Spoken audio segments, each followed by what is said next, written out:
You're listening to episode 86 of Financial Coach.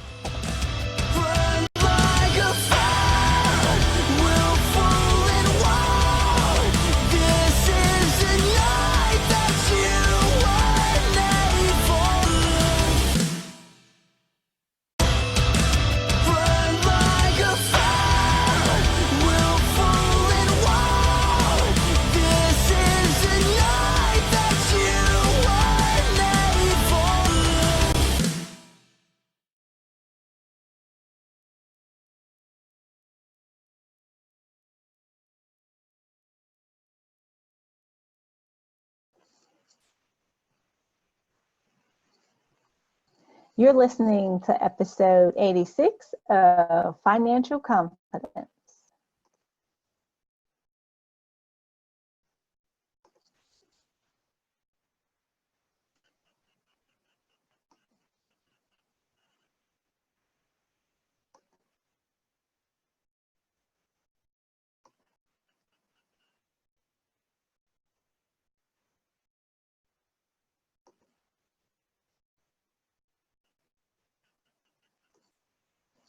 Hey.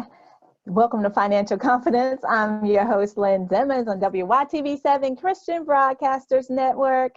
We're so excited that you're joining us for this show today. We have some great information for you. So go get your pen and your paper, or at least put your listening ears on so that you can get all the great information that you need.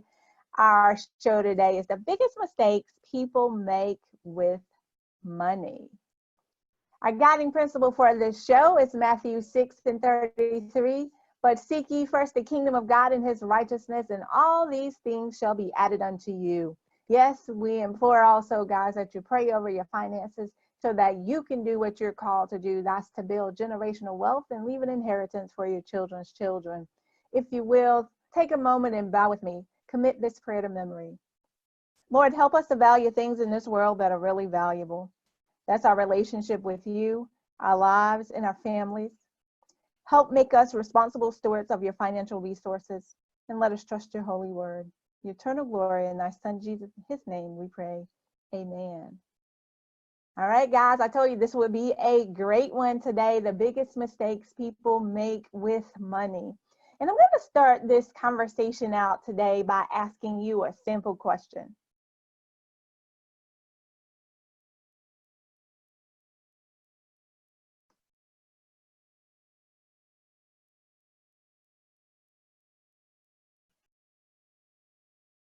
Okay.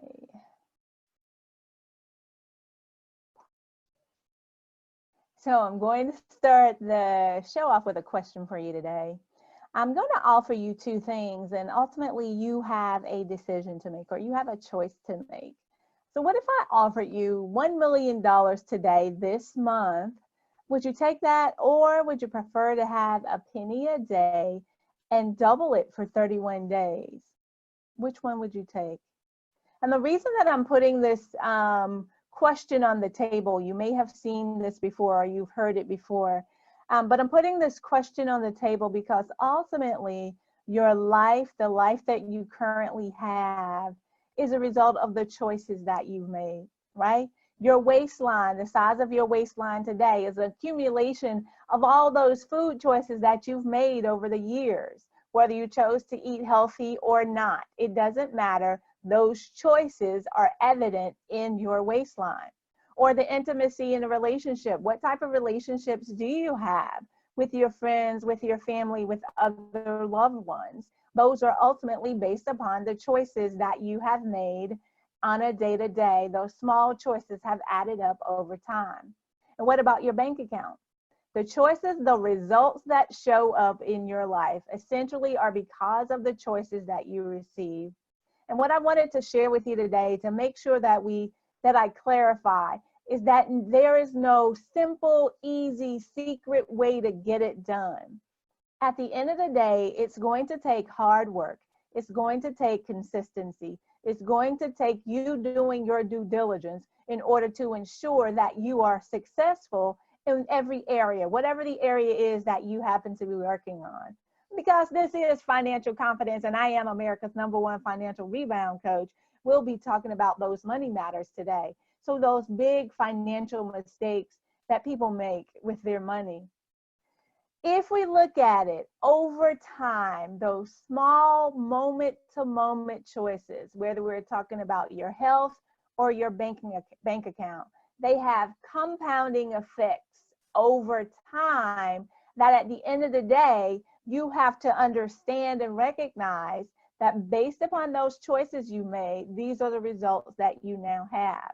So when we look at that scenario I gave you back at the beginning, where you either take $1 million this month or you take a penny every day doubled for 31 days.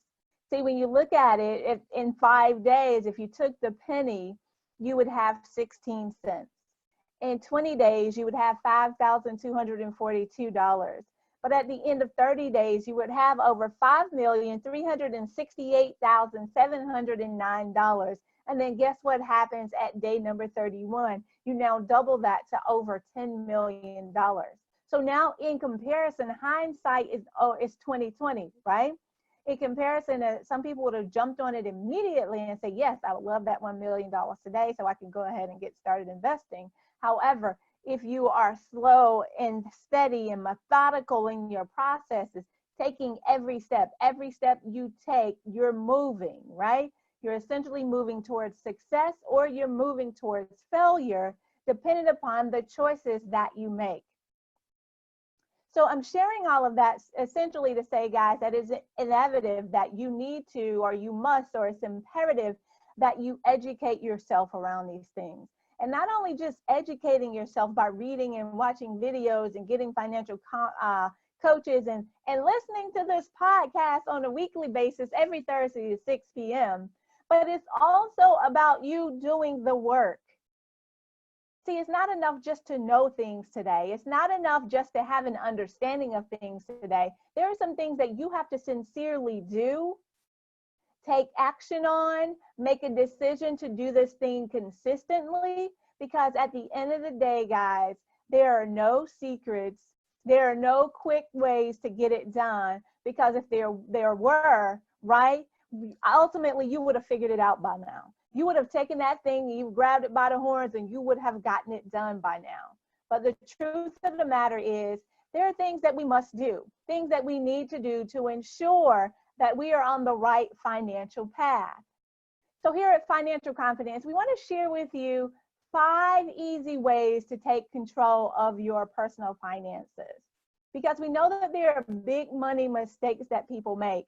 And you have to identify what your biggest money mistake is based upon the information that we're sharing today.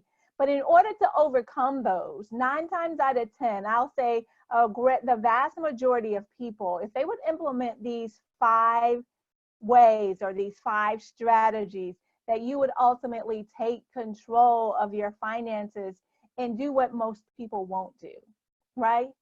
Get ahead of the game and get organized so that you can take control of your next steps as far as your financial freedom, your financial legacy is concerned.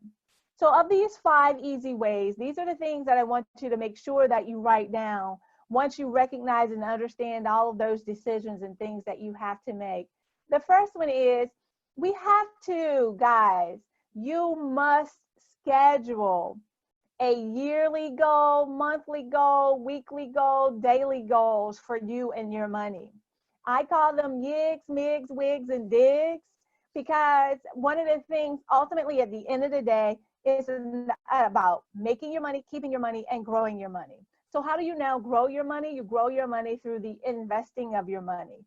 But you have to make your money first. You have to keep some of your money first before you can actually grow your money. So we begin with the end in mind, and not just by scheduling these goals, it does something different for us. And it's almost the end of the year, and we'll start thinking about New Year's resolutions and all those things that typically come with a new year, getting ready for 2020.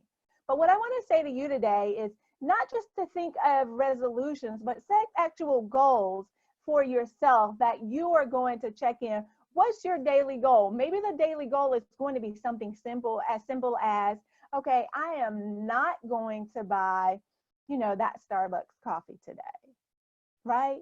Maybe it's something daily that you can do methodically that's going to allow you to be able to push to the next step so that you can utilize your funds in the best way possible. Have a weekly goal for you, a weekly money goal, essentially where you sit down with yourself and double check, go back through your bank accounts, your statements, your Excel spreadsheet, your budget that you wrote down on paper, however you do it, it doesn't matter. Old school, new school, you just got to get it done, right? So sit down on a weekly basis, give yourself 30 minutes just to check in to see how well you did on your financial journey. And it's okay if you didn't do as well as you planned to. What you now recognize is, what are those things that I did do well? And now what are the areas that I can improve upon? Now, then once you have that, you have your monthly goal for your household. What are those things as a household that you guys need to check in with each other on if you're not single? If you're single, then of course you're checking in with yourself. However, but if you're married, you have a spouse, you have children, you may even have others who are living in the home with you because they've also fallen on hard times. Make that time specific for you to sit down and talk about what are the goals? What are the goals that you have so that you can be intentional in ensuring that you're taking control of your personal finances as opposed to your money just having control of you. And of course, your yearly goal, you're going to check in on that just to make sure that did you hit the mark, right? Did you hit the mark that you intentionally set for yourself? And if you didn't, that's okay. Maybe you exceeded it, right? There are also opportunities to exceed your goals, and that just means you need to stretch it out a little bit more if you're exceeding those goals. But how do you know that unless you check? And I'll give you the old adage that we say over and over: what gets checked gets done. All right, the second thing, so you can stop making those big money mistakes, is just schedule time to intentionally learn about money topics. Because truth be told, there are so many things out there that most people do not know about money. Yeah, you'll say you know the surface level things, but truth be told, there are a variety of different topics that the majority of people don't even know about. And then on top of that, knowing it is only half the battle. When you go to the doctor, the amazing thing to me is there are so many doctors out there that'll tell you, you need to eat healthy, you need to make healthy lifestyle choices.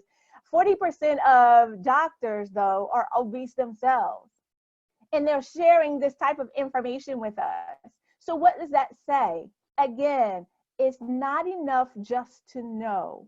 It's what are you doing, right?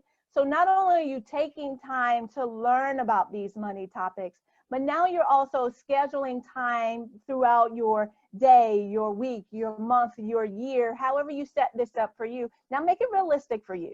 Don't set something up that you know that you just simply cannot meet. Because you do need some quick wins. And you need some little tiny wins that are going to give you that momentum and that motivation to keep going. So ensuring that you're taking these easy steps, this will help you to control your finances. And in continuing with the conversation, number one thing, guys, that most people fail to do is to find a financial mentor. And in finding a financial mentor, it doesn't mean, hey, I'm going to go and knock on this person's door and ask them how much money they have in their bank account. That's the quickest way to get a door slammed in your face or someone to call 911. So we're not going to do that. But you can study people from abroad, from afar, shall I say. I have many mentors that I study their characteristics and I mimic those and I bring those into my daily living, my daily lifestyle, because those are qualities and characteristics that I like, right? And I ensure that I am setting myself on that same path or a similar path or trajectory as my mentor, because success leaves clues. And in looking at that, so I want you to start thinking, who is that financial mentor, that financial guru, that person that you would love to mimic, that you would love to be able to pull over some of those characteristics that you've identified or that you recognize or relate to that they're currently using, right? that ensure your success. See, this is how you get rid of, or you come out of, the biggest money mistakes that most people make. Once you have that financial mentor, they've already gone through, they've already left a path. There's already a trail of cookie crumbs or breadcrumbs that you can follow. You simply mimic those behaviors, those characteristics, those qualities, and you start to move in that direction as well. The fourth the fourth easy way to take control of your finances is to test the financial strategies that fit your life, because everything's not going to work for you. You won't be able to do everything. And I know I'm preaching to the choir, but we have to recognize, understand, and realize that, you know what, this may not be for me. So in taking control of your personal finances, just to recap really quickly, you need to schedule those goals. You need a yig, mig, wig, and a dig. Your yearly investing goal, your monthly investing goal, your weekly investing goal, your daily investing goal. You also need to schedule time to be intentional and learn about money topics, because there is no one out there who knows everything. So it behooves us to continue to educate ourselves and to continue to use that education, because knowledge is potential power. It's not truly power until you actually utilize it, you apply it to actual opportunities in your life. And then finding that financial mentor, whether it's someone you know that's close by that you can talk to, call on the phone, or if it's someone you simply need to study, read their books, follow their blogs, go to their YouTube channels, listen to their podcast, Financial Confidence, on WYTV7 Christian Broadcasters Network. Whatever the case may be, what works for you is what we highly suggest and recommend. And then, of course, test those strategies out in your life, because not everything works for everyone. And I would not be setting you up for success if I told you to do everything exactly the way that I do it, because my life is not your life. My financial situation is not your financial situation. So you have to be mindful of what really works for you. Be a realistic is the better choice of words there. Be realistic in the financial strategies that you implement in your life. And the fifth and easy way to take control of your personal finances, once you get set up, because I know a lot of people are not quite here yet, but you set it in your goals that you're working towards this step, and that's to hire a certified financial planner. Because as I stated earlier, everyone doesn't know everything. Chances are there are some things that you do not know about money that you need to learn more about. And a certified financial planner is someone that's gone through, they've tested, they've taken the classes, they're working in the field that can help you along the way, that can give you the financial information, that advice that you need. Because at the end of the day, even the wealthiest people on this earth know that they can't do it themselves. They surround themselves with teams, a team of people to support them in every area of their lives. Even the richest people have financial planners, have accountants. Even the richest people have health consultants. You cannot do it alone. So ensure that you're protecting yourself, setting yourself up for success, guys. I'm Lynn Demmons, America's #1 financial rebound coach. Yeah, I said it. We appreciate you so much for joining in to Financial Confidence on WYTV7 Christian Broadcasters Network. If this information and any information we've shared with you has been invaluable, go over to WYTV7.org, leave a donation so that we can continue to help you to do what you're called to do. That's to build generational wealth and leave an inheritance for your children's children. We thank you so much for following us. Again, I'm Lynn Demmons. That's Demmons, no demons here, y'all. DEMMONS. We'll see you next week here on Financial Confidence, guys, where we keep talking about ways to make your money, keep your money, and grow your money.